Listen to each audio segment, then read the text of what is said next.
to all you Aquarians. How are you? Thanks for joining me again. And I'm going to do the horoscopes for August for Aquarians. But first of all, I want to thank you all those of you who have sent me nice comments, who have ordered readings, who have subscribed. Thank you so much. That keeps me going with these horoscopes. You know, otherwise it's very difficult. But thank you very much. I just wanted to say that. But let's get back to your horoscopes for the Aquarians for the month of August. And it's very, very interesting and a lot of potential and a lot of interesting stuff going on.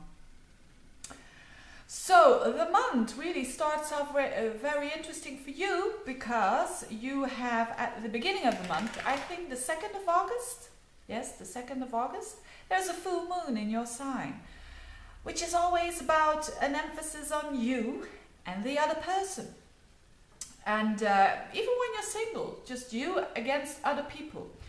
And you and your needs. What do you need? And it's also a bit about look at me, but with respect also of other people.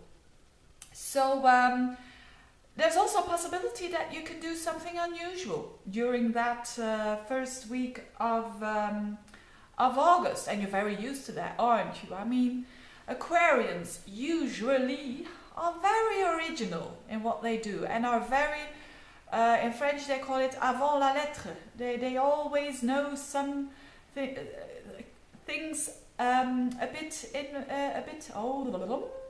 they know things way faster than other people do. Voila. But what happens after that? After that, around the 9th of August, so also the beginning of the month, Venus makes a nice trine with Neptune, and that is good.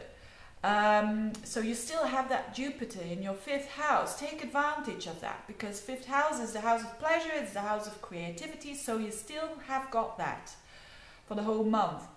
But that Venus is in your 6th house and trining with Neptune in the 2nd, so it's probably about just you feeling very good about yourself, or feeling very good about your nice routines and feeling good about the day-to-day stuff that you're doing. So that's nothing really special. But as last month the Pluto-Uranus square was triggered in the middle of the month of July by Mars, well, this month the Pluto-Uranus square is also going to be triggered, but not by Mars, but by Venus. So expect around the middle of the month, the 13th, 14th, 15th, there's going to be a tension for all of us between Venus and Pluto and Uranus. So it's the planet of love, the planet of what we like, the planet of our values that is going to oppose Pluto. So there's a transformation going on through love, through the things we value. And it's also square up with Uranus. So something is going to happen that is going to bring things onto the surface.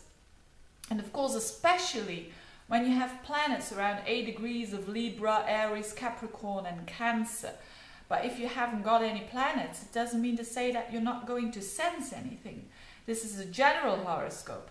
And this square happens between your 6th house, 12th house and 3rd house.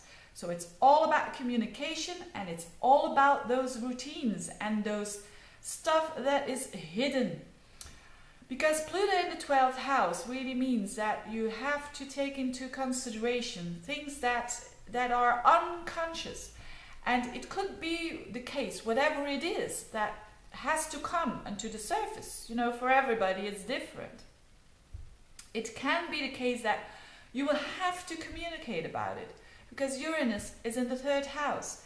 So the tension, it's a building up of a tension around the middle of the month. So it could be the case that you really have to bring it up. And you don't like it, but you have to do it anyway. But you will be fine. And why do I think that? I'm not just saying that. Because that happens at the same time when Mars and Saturn is in your 9th house.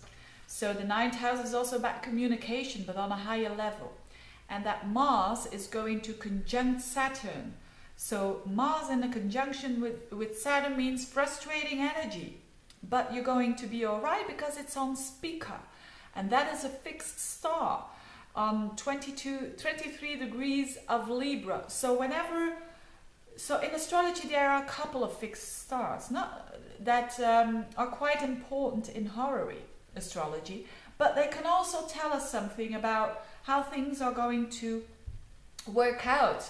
And when I see all this, and that Spica is involved, even when it is challenging, you'll be fine. That is what Spica is all about. You know, it's a kind of a star that says, you know, you'll be fine, no matter what happens. So that's good to know, isn't it?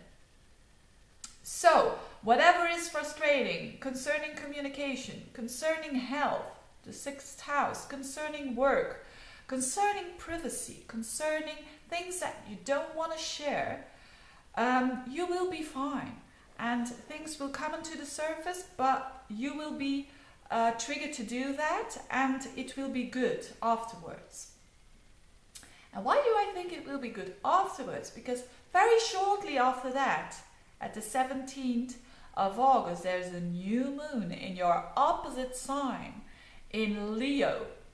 So new moon is all about, normally I don't mention the new moons, but now it's a very important new moon on the 17th. And why is that? Because again, a fixed star is involved here. It's just very, how do you say that? It's very coincidence, I don't know.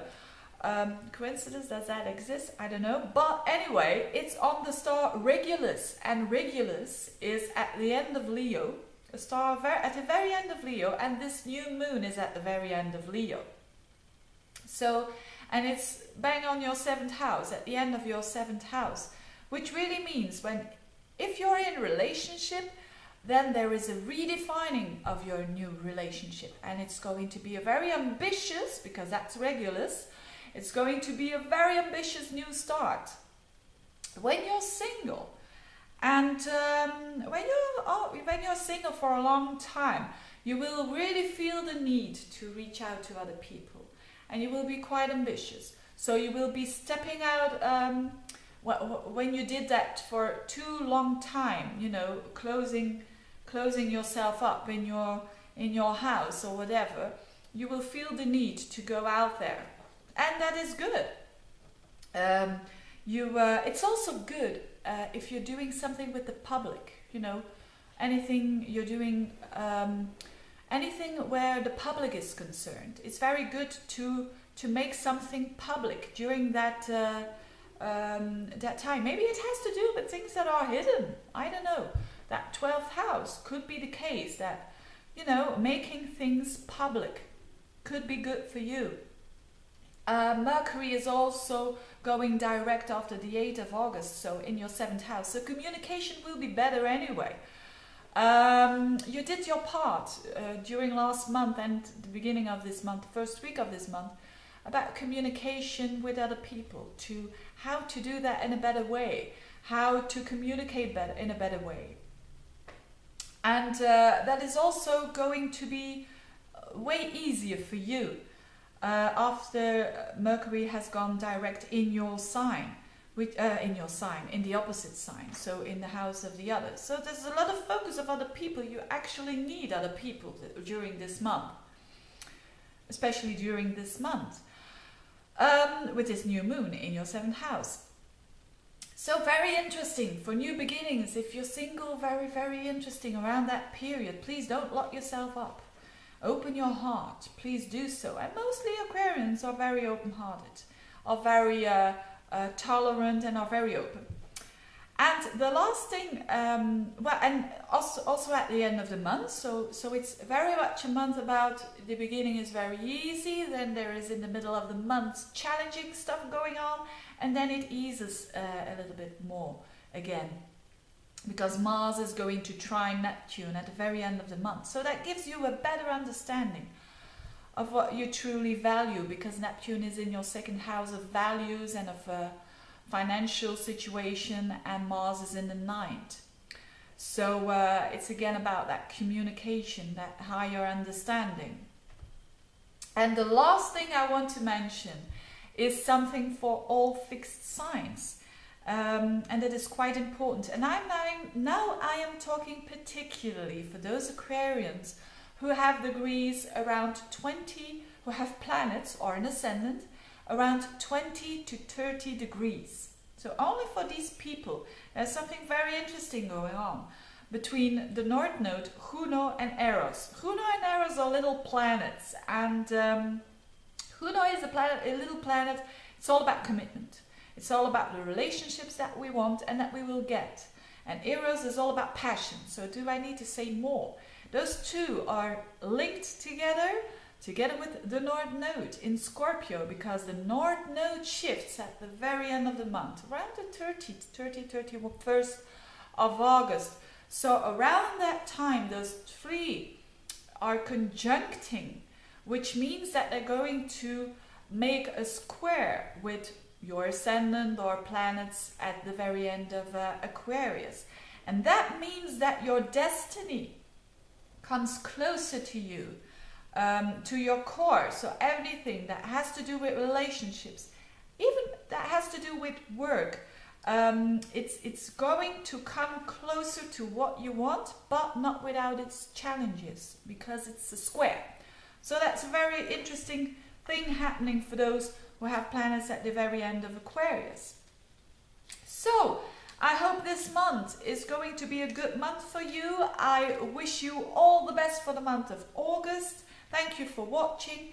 If you want to know more about these planets, this square about Pluto-Uranus at the middle of the month with Venus, I explained that in a couple of videos, and I also made videos about the moon and the Venus signs. I didn't do them all, but I'm working on it. So thanks a lot, and see you next month, Aquarians. Bye bye.